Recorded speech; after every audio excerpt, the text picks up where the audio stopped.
Good morning, Quadcopter 101 here, and I have a neat new quadcopter for you today. This is the JJPRO, or JJRC, if you will, X2. This is an upgrade, the step up from their X1 model. All I'm seeing in the upgrade, though, is a redesign of the structure of it. The X1 was kind of flimsy, in my opinion. It could break easily in a crash.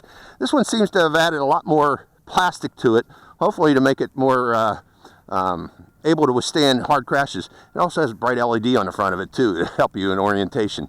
But looking at the design, it's kind of unique in its design. That's a pun intended there with the way the structure looks.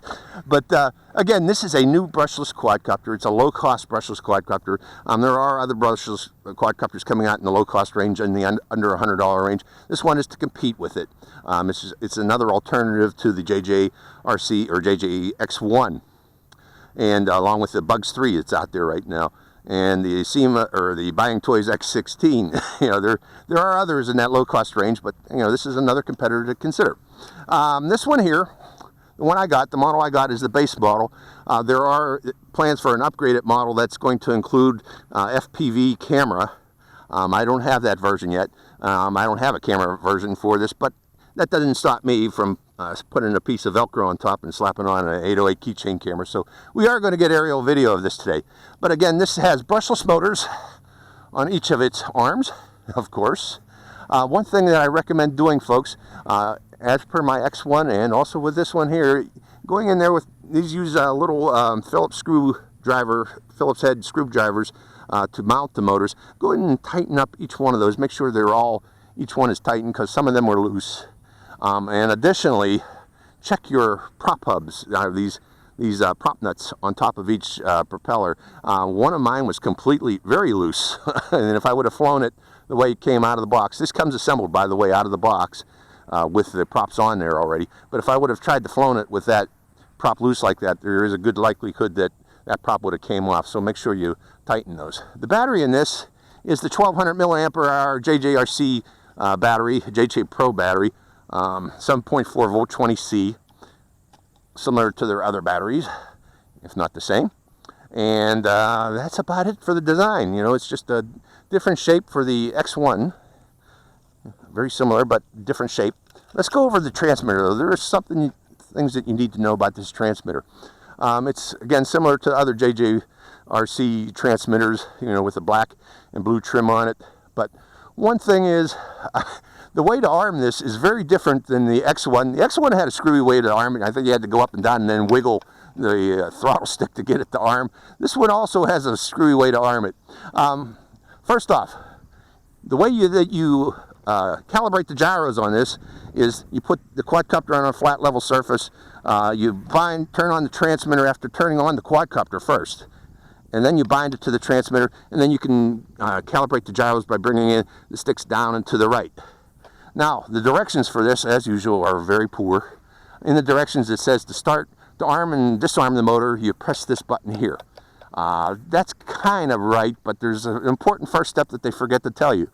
To arm this quadcopter, you have to first plug in the battery, put in your cables, turn on the transmitter, bind the transmitter, and before arming the motors, each and every time you have to calibrate the gyros. And then you can arm the motors. Then the motors will start up.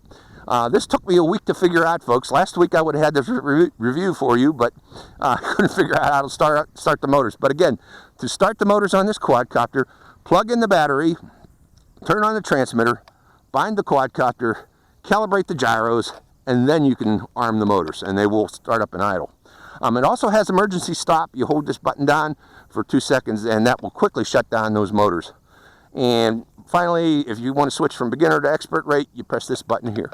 So that's the buttons on this quadcopter in effect. Let's take this up for a flight and see how it performs. So, first off, again, remember we plug in the battery first on this model, and you'll hear weird noises from the ESCs, unusual noises compared to other ESCs. But we haven't calibrated the gyros yet. Okay, closing up the door, putting it on a relatively flat level surface, and also turning on my camera, my 808. We are recording. Okay, to arm this quadcopter, let's go through the procedure. Transmitter on. Binding. Sticks, actually, I'm not sure you need to do the binding. It seems to arm itself, or bind itself. Okay, calibrating the gyros until you hear that beep, beep, beep. Now, throttle down and starting the motors. Okay, let's go to the air and try that. Give it a throttle.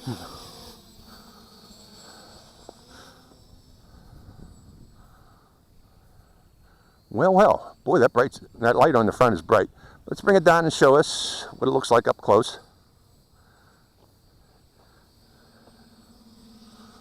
Well, it's kind of stable. Let's try the punch. A little bit of punch, not a ton of it. It's to be expected. You know, these X1 and X2 are intended for intermediate flyers wishing to enter into brushless quadcopters. And this, as with the X1, is a good first step. Okay, I'm in beginner's rate. Ooh, does weird things when you push it a little bit too hard. I didn't do that, folks. I don't know why that did that. So, I am not going to push it that hard. I'm not sure why that did that.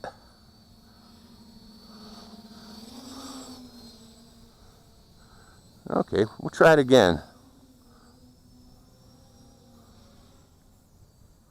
Coming down a little lower, let's try the funnels. When you push it hard, it gets a little wobbly. I don't know what that was. Well, I do have a little bit of wind here. Okay, that's the funnels and intermediate, or beginner's rate. Let's try a quick turn again. Huh, interesting. Climbs quite a bit. Okay, let's go to higher rate. Oh, there's a 3. Let's try intermediate first. We'll start off with.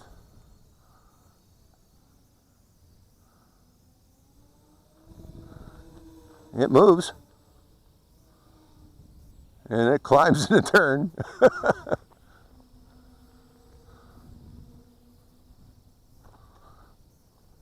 Yeah, intermediate's kind of fast. I'm sure experts even faster. Okay, it does a nice turn in intermediate. And that's it. Stop from the turn. Let's bring it in close again. Let's go over my head, actually. Go off over the gully. And let's bring it in now and try expert. Beep, beep, beep. What do we got in expert? We got increased pitch.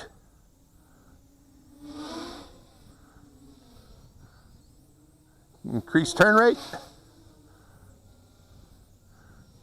I don't know, that camera on the nose might be causing the wobble.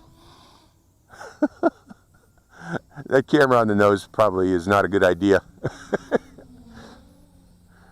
So I'm going to take it easy, and we'll fly for the remainder of the flight kind of easy, because you get a little bit of a wobble on it, and I'm pretty sure it's that camera on the nose that's causing it. So I ain't going to mess it up because of that. Okay, let's bring her down. But I think we should be able to do funnels. Yeah, let's take off that camera. Hold on, folks. That's just held by Velcro. Going back to beginner. Let's take the camera off and see if that helps us.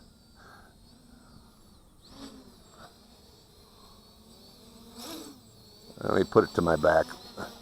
I don't want to mess it up on my first flight.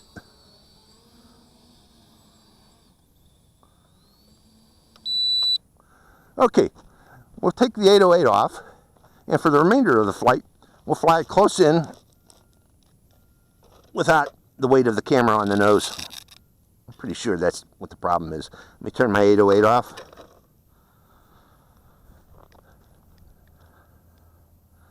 Come on, 808, off you go.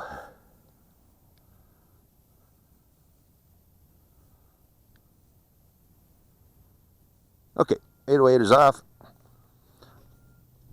Okay, again, calibrating the gyros, starting the motors. Okay, the 808 is off. Let's see if we can do tight turns without that camera on the top.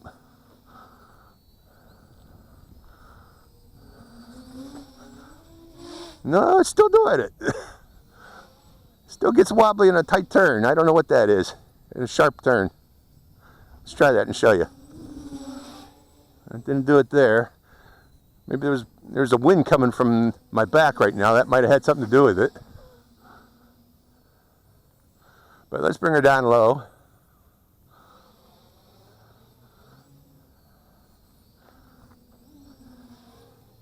Let's go to intermediate. And we'll go a little faster and make a tight turn. See? A little wonky there in the turn. Probably stalling is what's happening there. But yeah, it can go fast. Just be careful in those turns. With that in mind, I'm putting the camera back on. Well, actually, I'm seeing blinking lights there, so we're probably getting a little close to its, yeah, the lights are blinking. Well, that's its flight time. So I was pushing it quite a bit. But we'll bring her in for a landing here and shutting it down. So, and unplugging the quadcopter before I pull out that battery. So, what are my thoughts? It moves. This would be a good introduction to brushless quadcopters for intermediate flyers. In high speeds, though, you know, trying to do a high-speed turn, it gets a little bit wonky. Woo, woo. You know, it seems like some of these blades are stalling out during the turn. It's maybe possibly entering vortex ring state while it's going through a hard banking turn. So that can, you know, be an issue for advanced flyers trying to fly this rapidly. But for intermediate flyer wanting their first brushless, yeah, this is, you know, they're not going to be flying like that. I don't think they will be, or else they're going to probably break it right away. But intermediate flyers wanting their first brushless, yeah, this is more than appropriate for them. So hope you enjoyed this flight. This is Quadcopter 101, signing out.